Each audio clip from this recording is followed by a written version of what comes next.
कुछ गिरावट आने वाली है। मेरे बहुत सारे रिलेटिव्स ने मुझसे ये सवाल पूछा और कुछ फ्रेंड्स ने भी कि क्या हमें गोल्ड को रखना चाहिए या गोल्ड को बेच कर निकल जाना चाहिए, क्योंकि गोल्ड में करेक्शन आ रहा है और सिल्वर्स में भी। तो गाइज हम लोग आज इस वीडियो में डिटेल्ड में समझने वाले हैं कि अगर आपने गोल्ड या सिल्वर ले रखा है तो आपको क्या करना चाहिए, कितना टाइम वेट करना चाहिए, क्या कुछ करना चाहिए, वो सारा कुछ इस एक वीडियो में डिटेल में समझेंगे।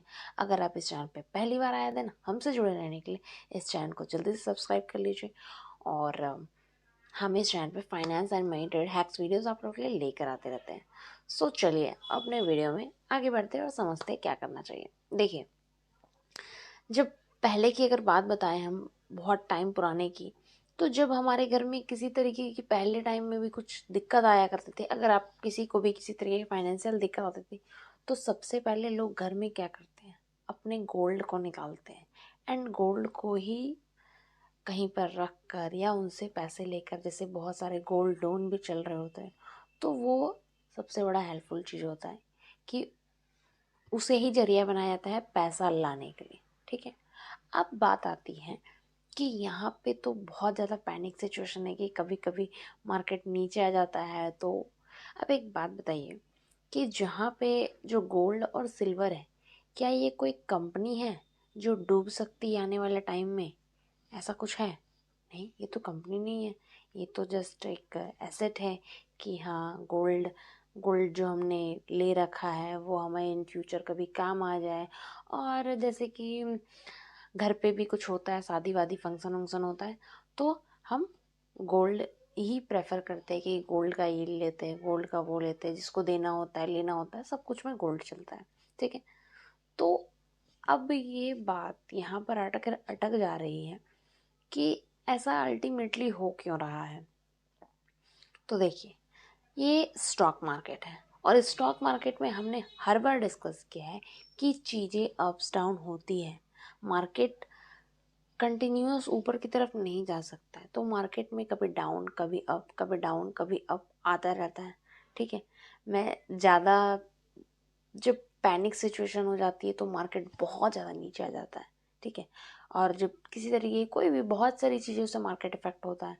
ठीक है, तो अब जब गोल्ड नीचे आ रहा है और सिल्वर नीचे आ रहा है तो उस कंडीशन में हमें क्या करना चाहिए? देखिए, अगर वो फिलहाल के लिए नीचे आ रहा है, ठीक है, तो वो ऊपर भी जाएगा। अब ऐसा तो नहीं है कि ये कोई कंपनी है जो कल को होकर बैड डेब्ट्स में चली जाने वाली है और या डूब जाने वाली है, ऐसा भी नहीं है। ठीक है, तो अब जैसे मैंने पहले टाइम की भी बात बताई, तो हमारे घर पे भी कोई इंसान कुछ प्रेफर करता है तो क्या करता है, गोल्ड को सबसे ज़्यादा इंपॉर्टेंस दिया जाता है कि गोल्ड है भाई, हाँ, गोल्ड का ये ले लो वो ले लो। अब चीज़ें थोड़ी सी इधर उधर हो जा रही है ना, मैं इधर की बात कर रही हूँ उधर की बात कर रही हूँ। अब हमें करना क्या चाहिए? तो देखिए, अगर आपका विज़न, आपने सोच रखा है, जो भी आपने ले रखा है, इन्वेस्टमेंट कर रखा है, तो अगर आपने एक छोटे टाइम फ्रेम के लिए इन्वेस्टमेंट कर रखा है ना, मतलब मान लीजिए अभी से 2-3 साल के लिए, या कुछ और मान लीजिए 5-6 महीने के लिए इन्वेस्ट किया था, और आपके पैसे में लॉस दिख रहा है और आपको कुछ टाइम के बाद उस पैसे को निकालना है, तो उस कंडीशन में आपके लिए बेस्ट ये होगा कि अपने जो भी ले रखा है उसको, अगर आपको थोड़ा बहुत लॉस हो रहा है, अगर आप अपना लॉस लेकर निकल सकते हैं तो निकल जाइए, आपके लिए बेस्ट रहेगा। बट अगर आपने एक लॉन्ग टर्म के लिए सोच के रखा है कि अभी तो मुझे छोड़ देना है, मुझे मतलब नहीं है, ठीक है, जब निकालना होगा आज से 10-15 साल के बाद या जब भी, तो उस कंडीशन में आप उससे लॉन्ग टर्म के लिए छोड़ सकते हैं, उसमें कोई इशू नहीं है। बट अगर आपका विज़न शॉर्ट टर्म के लिए, आपको कुछ टाइम के लिए उस पैसे की ज़रूरत है, कहीं पे नीड है, क्योंकि देखिए, ये मार्केट है तो मार्केट में कुछ भी हो सकता है।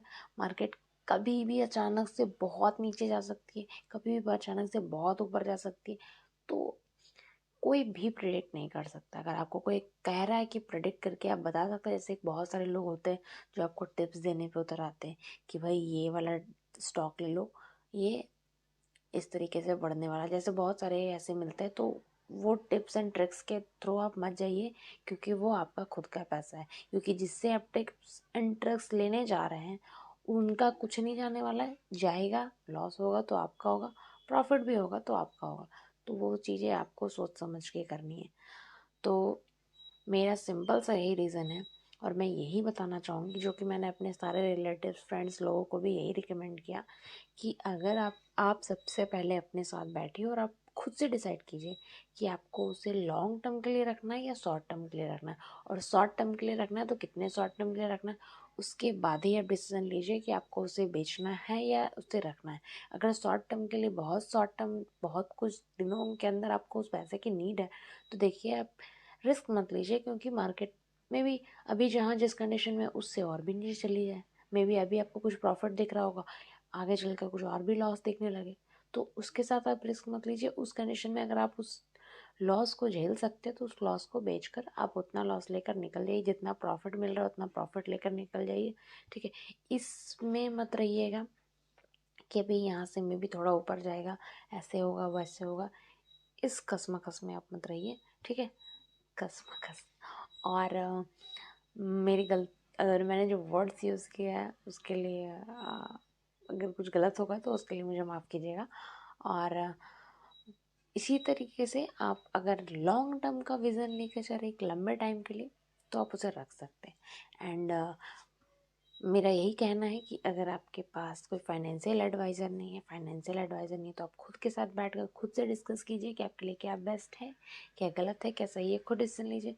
बट अगर आपके पास एक फाइनेंशियल एडवाइज़र है तो बहुत ही अच्छा है, बहुत ही बेहतर है कि आप उनके साथ डिस्कस कीजिए कि क्या चीज़ें आपके लिए वर्क कर सकती, नहीं, आपके क्या फाइनेंशियल गोल है, क्या आपको अचीव करना है, नहीं करना है, वो सारा चीज़ आप डिस्कस कीजिए, उसके बाद ही डिसीजन लीजिए, क्योंकि एक सही डिसीजन इसी तरीके से लिया जा सकता है। सो गाइज, हम अपने चैनल पे ऐसे finance and money trade hacks videos आप लोगों के लिए लेकर आते रहते हैं। अगर आपको इस वीडियो से थोड़ी सी भी वैल्यू मिलती है, थोड़ा सा भी आपके लाइफ में कुछ भी वैल्यू ऐड हो रहा है, कुछ भी आप सीख रहे हैं, देन आप डेफिनेटली एक फीडबैक ज़रूर देकर चाहिए मुझे कमेंट के थ्रू। और लाइक शेयर सब्सक्राइब जितना ज़्यादा आप कर सकते हैं, वो काफ़ी मुझे मोटिवेट करता है कि मैं आप लोगों के लिए ऐसे और बहुत सारे इन्फॉर्मेटिव वीडियोस लेकर आती रहूँ। सो मिलते हैं एक नेक्स्ट इन्फॉर्मेटिव वीडियो से, तब तक के लिए जय हिंद।